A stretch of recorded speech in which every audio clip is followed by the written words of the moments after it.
Hi, thanks. Frankly, I think the idea of giving away the lighter for people sleeping is a perverse incentive. I'd rather have it for people being alert and awake, so I'm changing it. If you're awake, we'll give you the lycra. Right, let's take a tour through human history. I think starting with what humans have mostly done gives us a clue to what the future is. So we persistence hunted. We hunted animals by running after them for long periods of time until they became exhausted in an unstable outdoor environment in more or less constant motion. Let's just say those words again because it really gives us a clue to the human condition. Unstable, outdoors, more or less constant motion. Now I bet you can all think straight away of what the opposite of that is, and it's usually, well, besides now, except for me, your office, a schoolroom, sitting in a car, most of society. So we've really managed to re-engineer society, and you'll see these things from time to time that we've become hunched up, scrunched up in chairs, a very unnatural human activity. And like marathon anything, marathon sitting turns out to be bad for you, which is something that we've come up with. And you'll see variations on these. Here's another one where we've transformed. That's the next generation.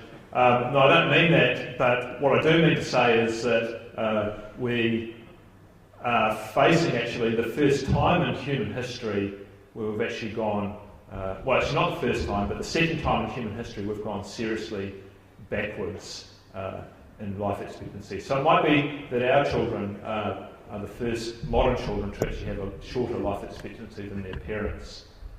It's not the first time because we changed things around a bit before. So we used to live a relatively long time when we were hunting and gathering, longer than thought because we had quite a few kids die in childbirth and infancy. If you made it past 30 or 40, you're going to live to 50, 60, and if you made it past 50, you're going on to 70, 80.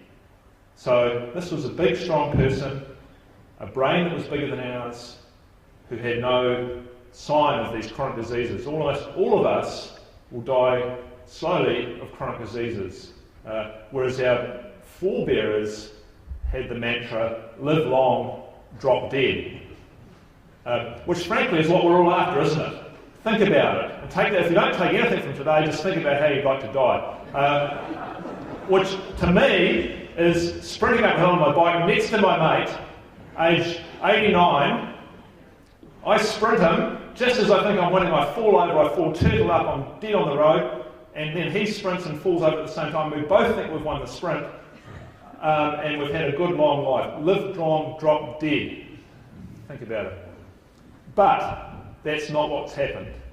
And if you look at some recent data on the health of populations, I think one that stands out is in the decade from 1995 to 2005 in the US, they gained 2 years in life expectancy. They lost 7 to disability. So people lived 2 years longer, but they had an extra 7 years of disability in those last years. And is that worth it in what the human condition was, which is live long, drop dead? So obesity and fatness and these chronic diseases are never far from the front page. In fact, this is the lead story in the New Zealand Herald this morning. Big news, we're fat, which hardly seems a reason to sell newspapers because we've known that for some time, but they might be struggling with the Herald. We've had many, many reports. This is just one on cancer, where we've really started to understand that, as I say, the bulk of us will suffer from these chronic diseases, will die slowly. It'll cost the country a lot of money. The last year of life uses about a third to a half of our healthcare expenditure. And it's not because we're living long, dropping dead, it's because we're dying slowly and we're trying to prolong that life. There's been a real intersection recently between economics and health and how different things might affect you. I think that says that bicycling will save you money and won't make you fat, whereas driving the car will make you fat and cost you money. And there's some evidence for both of those. I just wanted to compare two cities. This is Copenhagen, where they spend about 4% of their income on transport-related activity, This is Auckland. This is how not to do it, where we spend about 16% of our income on transport-related activity.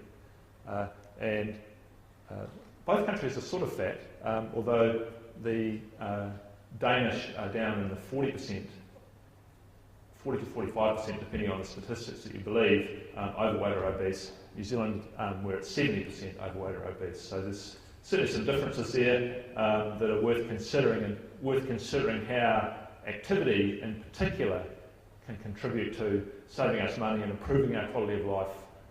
It's all good and well talking about GDP and these sorts of economic outcomes, but what we're ultimately after is well-being. If that's not what we're after, and you don't think that's what we're after, you might as well leave the room now. Okay, cool. Right, so what of activity and New Zealanders? Well, we've been measuring activity in adults and children now for a couple of decades. I've personally, well, my research team and I have put tens of thousands of these things, motion sensors. These are pedometers, but there's more complex sorts, accelerometers, which we'll talk about in a moment, on thousands of kids, thousands of adults. And here's what you see with kids. This is year group in primary school, and it's boys are the top group and girls are the bottom group. And I think there's a few things that I've really found interesting. First, as kids get older, they get less active. Second, boys are almost always more active than girls as a group. Third, and you can't see it from here, that New Zealand children, like children in all developed countries, are 30% less active on the weekends. Let's just say that again. It's hard to imagine that, actually, because I'm an ex-child, you're ex-children. When you reflect on childhood, it's hard to imagine it's possible when kids have the most opportunity to be active. In fact, they're the least active, 30% less active on weekends. There's been a real change in the way that our children live our lives. I want to do some more detailed look at what kids do in the weekdays and weekends. I think it's really interesting. It gives us some clues to how we might help them.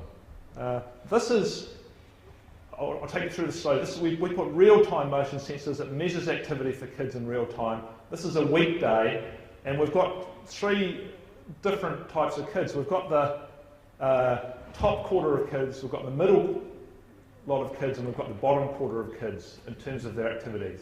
And you'll notice during the day there's some peaks in activity. Just before school, morning recess, lunchtime's the biggie, and then for some of them, after school.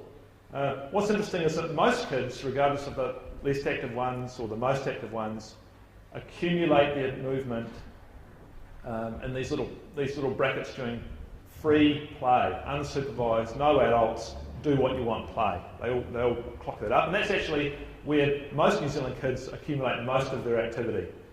It's interesting what happens in the after-school period. There's this top group, the top quarter, are very active. Look at the area under that curve. That's all activity. They come home and they keep playing. That fits into the typical, what I call, free-range kid. You remember that? It's a more endangered species now. There's still some out there, as you can see, but that's the sort of child that comes home when it's dark, or their mother blows a whistle, or they get hungry, or a combination of any of those three above. That's the middle lot of kids, some area under the curve, and this is the least active quarter of the kids. They come home and retire to the couch. And it's more pronounced on the weekends, actually. Here's the curve for the weekends. There's the top quarter of kids, out and about most of the day, huge area under the curve. The middle lot, and the least active quarter, who've stayed confined for the weekend. Because that's actually what it is, they're confined, as opposed to free range. So, in fact, we had a study with 10 to 12-year-old boys where we showed that, and this is only 10% of those boys, watched on average 8 hours of screen time a day. So to average 8 hours, you've got to get up earlier than your peers, you've got to race to school at the last minute, preferably in a big SUV. Actually, the SUV's got nothing to do with it. You race home again in the car, you watch TV, you stay up later than your peers. Even then, you have to go harder on the weekends to make up for lost time to average 8 hours. That's a small group, but nevertheless a significant group in society. You see the same thing in adults. This is a different way of displaying activity data, walking, standing, sitting across the awake period. This is an active occupation, a vet. You can see this vet is moving around during the day. Here's a retired person, still quite active. Here's what we mostly see in the corporate and business world. This is a taxi driver where they're motionless most of the day, sitting on their butt. And interestingly, when we put a motion sensor on an inpatient in a hospital, this is someone lying in a hospital bed, their trace is almost indistinguishable from someone in a sedentary job.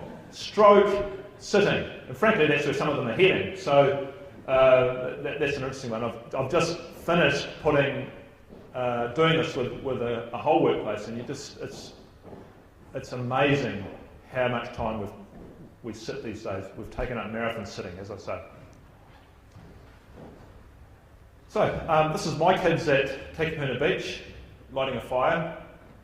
And frankly, you would have thought the police had better things to do on a Saturday night, but apparently not. So I left, and they explained it. That wasn't the last time we saw the police either, actually, because I don't know what you're thinking of me as a parent for this, but I like to take a fairly permissive attitude and so promote this free-range kid idea. And about 3 months ago, I had a policeman knocking on my door with a couple of kids with him.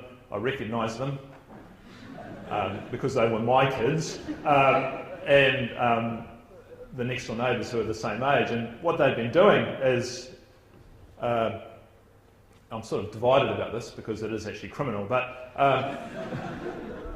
they had been stealing the dust caps off car tyres, which at first place isn't that bad, until you figure out that if you've got a really nice car, like an Alfa Romeo or a Porsche or any of those sorts of things, a lot of people have taken to pimping out their dust caps.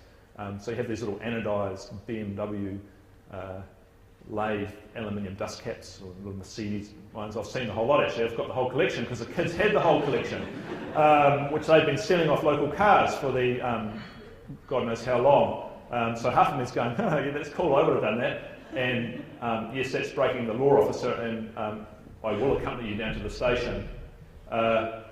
So they have been doing that, and we sat them down in the office to talk to them. It's hard to return them because most of the cars have left. So we left them at the station, had the kids on a long punishment regime. And it was only a couple of weeks ago that I was moving one of the kids' mountain bikes onto the car, and I noticed that he still had BMW dust caps on the mountain bike.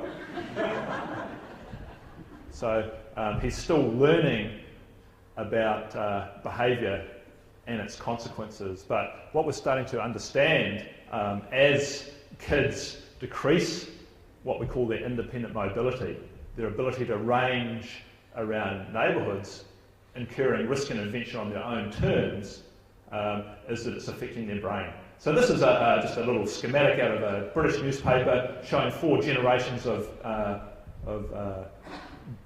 kids in Sheffield, starting back in the early 20th century through to just recently. And you see this massive, you take an ecological point of view, what you call home range, this massive decrease in the free ranging that these kids have been allowed to do. So the modern kid's allowed to go up to the end of the street and back if he's lucky, sort of thing, compared to the great-grandfather who was roaming all over the place. I tried to plot my youth at age 10, which was in Auckland's North Shore. I, for some reason at age 10, had a BMX bike and was allowed to collect beer cans. I have no idea why my parents let me do that. I'm certainly not encouraging that. But I used to range up into the north there. There's a Papuki golf course. Down south there was a rubbish dump in Devonport, which I used to scavenge at, and out to the west in Birkdale was pretty rubbishy and still is. So that at age 10 was my range, unsupervised by myself on a bike, actually even before we had helmets. And I had this big bit of metal sticking out of my bike, which I always used to hit with my right knee, so I constantly had an infected right knee. Poor parenting. We've still got the beer cans under my parents' house. Here's my kids at the same age in a much reduced range, and I regard myself as in the more permissive sense, although they obviously are breaking the law, which is I didn't. What's happening here? This is interesting. We've been thinking about physical activity and health, and we've just known for some time how important physical activity.